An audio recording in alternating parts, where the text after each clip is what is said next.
Kia ora and welcome. Welcome to another episode of The Leadership Lounge. Great to have you here. Take a big breath in. That's what we're here for. I'm Katie. I'm your host, and The Leadership Lounge is a space for healthcare leaders to take that big breath, get a moment of pause, fresh perspective, hope, inspiration, encouragement, take what you need kind of conversation for people that are working and leading in healthcare right now. Now, I kind of did some thinking about this week and started making some notes. I'm thinking, yeah. And then fell into a rabbit hole of more information on this same topic and started to beat myself up a little bit with I'm never going to know enough. Oh, I don't want it to be half-hearted. Oh, will I do enough? That kind of, down talking that I won't ever be able to have enough information. I won't know it well enough. I won't be able to explain it well enough. So then I tried a few other different topics and I fell down another rabbit hole at that point where I was looking back, fascinating this was, looking back over old No Jedi emails. Now I've been sending the weekly email since 2016. I am proud, surprised, amazed at the consistency, given I often will say to myself, I'm not very good at forming new habits. That has stuck. I have stuck at that since 2016. A weekly email has gone out. I take a couple of weeks break over Christmas, but pretty much, comes out every week. So I was looking back over some old episodes. Flippin' heck, that does a couple of things for you, right? I look at my writing and I do cringe slightly and go, oh Lord, I write better now. That's great. The other thing I look at, I very much get a sense of some of the themes I write about, which kind of just on this almost revolving circuit of stuff, which is talking about how we look after ourselves, how we are productive or effective in our work, and how we look after the people that we are there to serve, whether that be our teams, our patients, how we work well with each other.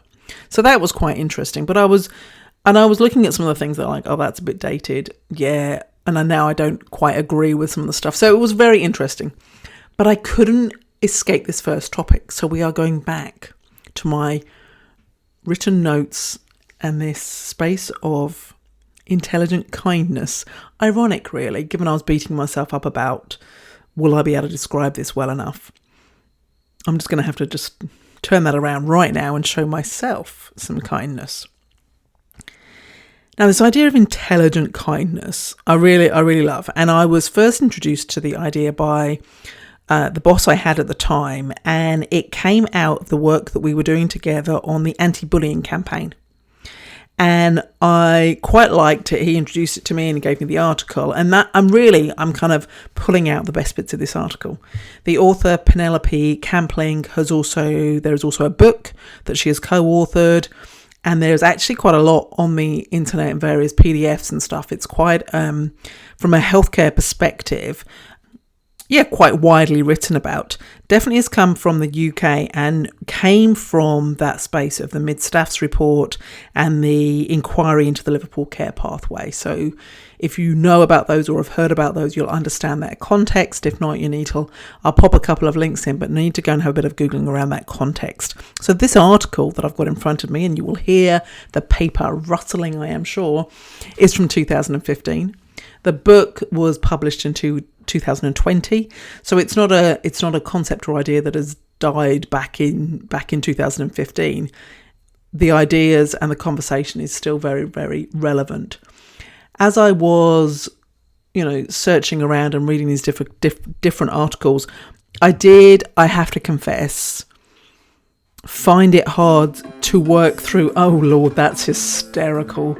The alarm going off. I do hope that's picked up. Otherwise you'll wonder why I went, oh Lord, that's hysterical. Do I need to tell you about that? I probably do, don't I? Okay, I will come back to intelligent kindness. I'll explain the alarm. I really hope that did pick up. So I set an alarm on my computer so that I have tidied up my desk and, closed all the tabs down prior to going to collect Adam from work. So you'll have some rough idea as to when I was recording this, which was actually the point I was going to be explaining just now. I was struggling with these articles because it's the afternoon and I normally do this work in the morning, but for some reason I have found myself recording in the afternoon. And so I was struggling a little bit with the amount of information blah that I was trying to find. However, I have this article, I've got my key points.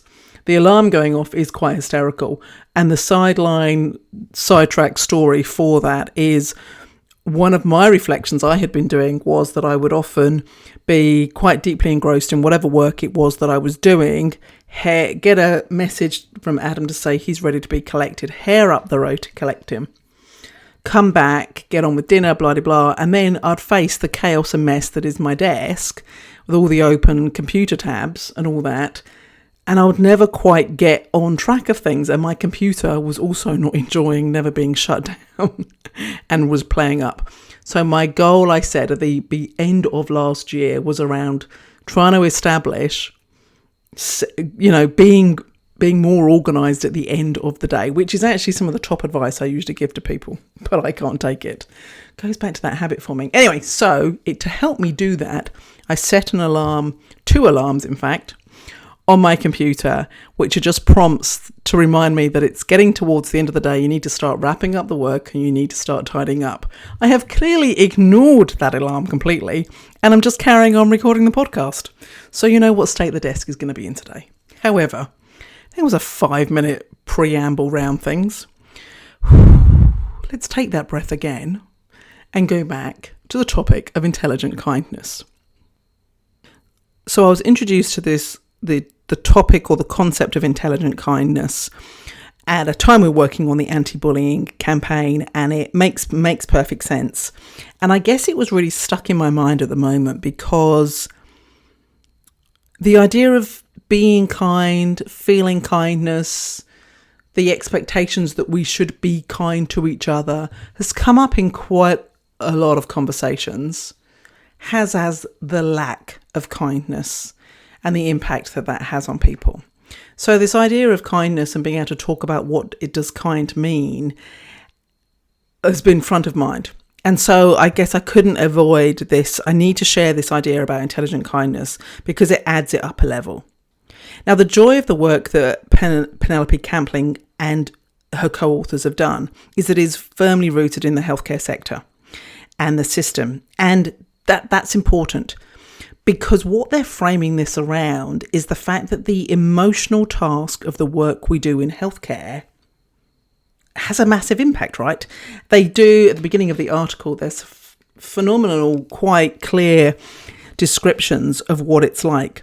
So here's a quote. "It is easy to forget the appalling nature of some of the jobs carried out by healthcare staff day in, day out. The damage, the pain, the mess they encounter, the sheer stench of diseased human flesh and its waste products."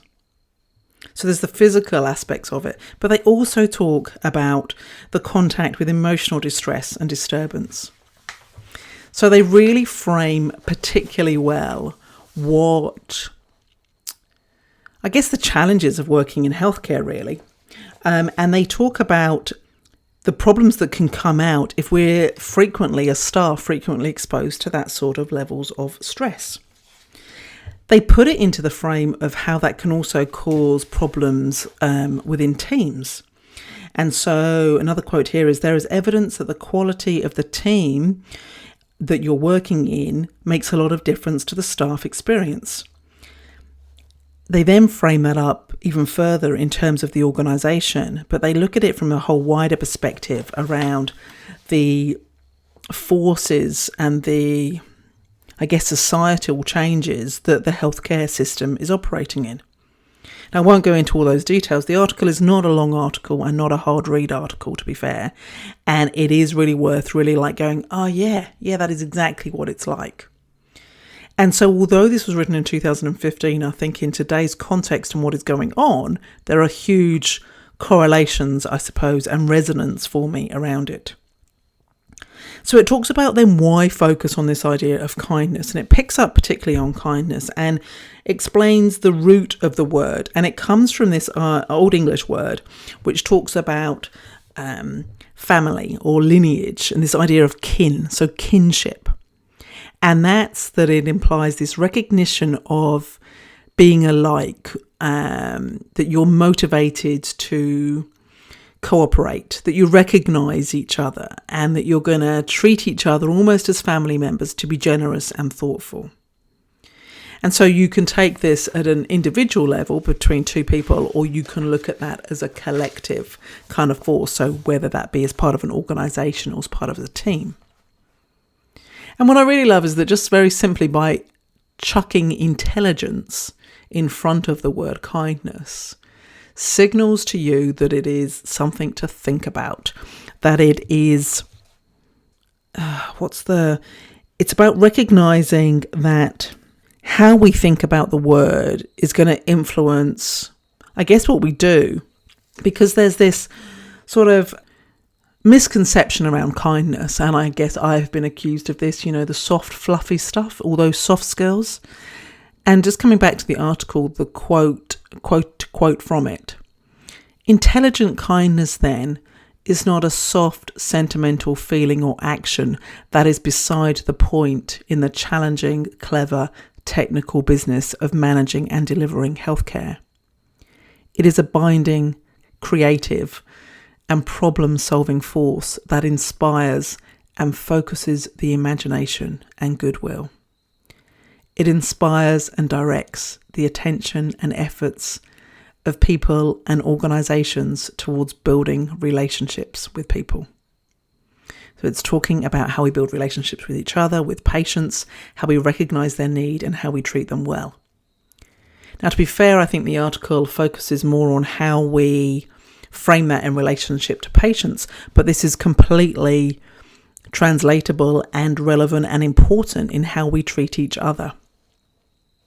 Now, I'm going to do the thing that is probably one of those basic podcast rules, and I'm going to try to, that you should not do, one of those, never do this on a podcast. I'm going to try to describe a diagram because that's what I really liked about this concept. And when I was first introduced to it, the sort of the synergistic flowing effect of all the things that I often hear or have read or listened to that is important in how we work with each other that gets wrapped up. So imagine, if you will, take a moment, imagine a circle. And it's one of those, for the fact that intelligent kindness is described as a virtuous circle. So that's what we're building here. And we'll start at the top, and it starts with attentiveness. So this is just paying attention to each other. That is just noticing. And actually, when I think about it, you can actually just pay attention to yourself, but also paying attention to others. When you pay attention, when you've got this attentiveness, that enables attunement. So this idea of being aware of what is happening and being conscious of it. So if we're attuned to the person, then we kind of increase the trust that is generated, because that is felt by the other person, because we're often listening to understand, we're not judging, we're paying attention and we become attuned, and that builds trust. Now, loads of conversations about the value, importance, essentialness of trust within relationships, whether you be as part of a team, whether it be with a patient, whether it be with, your manager, whoever it is, this trust thing has got to be in place. And as we're building that trust, you then generate therapeutic alliance. So that's the space of being able to collaborate and work with each other, whether that be, again, with each other as a team, whether it be with just two people that need to work together, whether it be across multiple stakeholders, whether it be with the patient that you're working with. Therapeutic alliance produces better outcomes. Now, I hope you're still imagining that we're working our way around this circle. We're kind of just gone past 6 o'clock now. So when you've got these better outcomes, whether it be better outcomes for the patient, whether it be the projects that you're working on, but you're working together well in this therapeutic alliance. I love that word alliance, maybe because it sounds like something from Star Wars, but therapeutic alliance produces better outcomes. And that is the process that reinforces the conditions for kinship. This idea that we belong together, that we're there to be generous and honest and open with each other, and that then promotes kindness. So that space of clarity, being able to be honest with each other. And as we are kind, it directs attentiveness. So we are back up at the top and it carries on. So we can just keep building and building round this virtuous circle of intelligent kindness. They describe it as a powerful concept that is ethically, politically, socially, and clinically, all of those things. It can do all of those things to improve healthcare. So in terms of staff morale, clinical effectiveness, all of that stuff, if we could keep focusing on this virtuous circle, then we're going to make those impacts. Now, as I often, or rather always do, I'll chuck a whole load of the links to some of the really cool things that I found. Most of the videos I found were quite long. There's the book, which, as I'm in a mission of avoiding Amazon, is actually quite hard to get hold of, but I'm going to go into a local bookstore and try and see if I can actually get hold of it.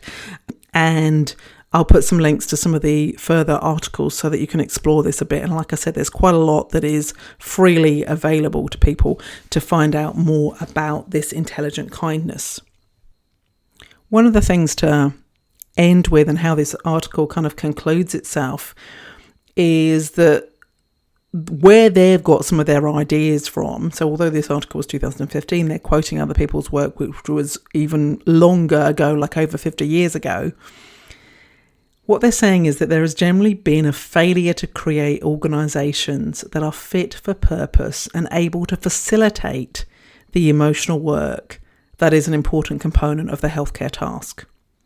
Now, while the context they gave at the beginning of the article was in that very clinical situation, I would challenge and actually really advocate for the fact that regardless of the role that you have in healthcare, regardless of the position, whether you're in a supportive function, whether you're in a clinical role, there is an emotional component towards it.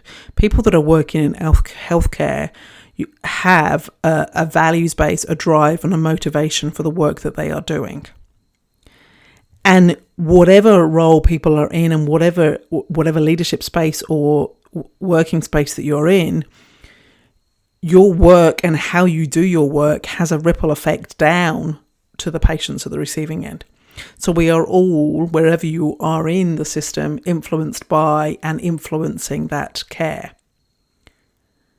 So when they're talking about the system that creates a fit for purpose, feeling structure system, whatever that is, an organisation that can do that, the emotional workload of what is required, that means for everybody. Now, currently, there's still lots going on in the healthcare sector here in Aotearoa, New Zealand, and so some of the conversations that I have are reflective of some of those challenges, and trust me, they are full of emotion. So this space to be able to manage the emotional impact of the work that people do in healthcare is kind of crucial, really. We can try and put it to one side. We can try and tell people just to show up and be professional. We can try and say, take the emotion out of it. It's all rubbish as far as I'm concerned. Our emotions are going to drive how we're behaving and how we're showing up, and that is going to make a difference. So if this concept of intelligent kindness is a way to provide that structure so that we can be supportive and supported in that emotional workload, then it's got to be worth a look, right? It's got to be worth a look. So I'll run you around through those things really quickly again. So we've got attentiveness, which enables attunement. So this is just paying attention and start listening to understand each other and not judging. Drop that down. Then you can build trust. When you're building trust, you can then generate that therapeutic alliance and start working together well with the people that you need to work with. And that will produce better outcomes for you. And as you start to get better outcomes, this is going to reinforce the whole process around kinship, that idea of belonging and being together. And that then will promote kindness. And then that will direct more attentiveness. Okay. I hope I have given you a teaser trailer for Intelligent Kindness. I hope that has given you some inspiration, hope, ideas to think broadly about this idea of kindness and how it actually makes a difference. Because it's all very well saying, oh yeah, let's be kind to each other. But actually, how do we put that into practice? And this intelligent kindness means that it's actually saying, let's think about that. Let's understand it and let's put it into a way that is going to produce the environment that we need to have to be able to do our work well. The other thing I would say is that you could pull out what is kindness to each other? What does that actually look like? Let's just find one thing and do that. And then the other thing I think of when I think about kindness is this idea of clarity. So often attributed to Brené Brown, though even in her writing she will say that she came across it, this idea that clear is kind, unclear is unkind. And for her, this equates to courage. So without a doubt, right now, courage is what is needed in healthcare. So I think the other thing that is not mentioned particularly in this circle, but what I think is overarching it all, is that intelligent kindness is the environment in where we can produce courage or create the courage that we need to have those conversations with respect, with kindness, with attentiveness, and with trust. All right. It felt like I got quite serious there. I guess because this is important, because there is tough stuff going on for people in a lot of spaces right now. And I am how I help, how can I be of service in this place? And this idea of, I met with some amazingly wonderful people just yesterday, and we talked about the change the world where you can. What is it that I can put out there and share that is going to give a glimmer of hope, a glimmer of, that could be something that's going to get me through the next week. And I know it doesn't feel like much, but the little things that we keep doing are going to make all the difference. Okay. Whew. Thank you so much for listening to another episode of the Leadership Lounge. It has been a delight sharing this topic and the random preambles and tangents that I have jumped off on. I will now, of course I will, tidy the desk, close the tabs down, all of that jazz. Take care. You are doing better than you think you are. And I will be back talking to you again next week in another episode of the Leadership Lounge. Take care.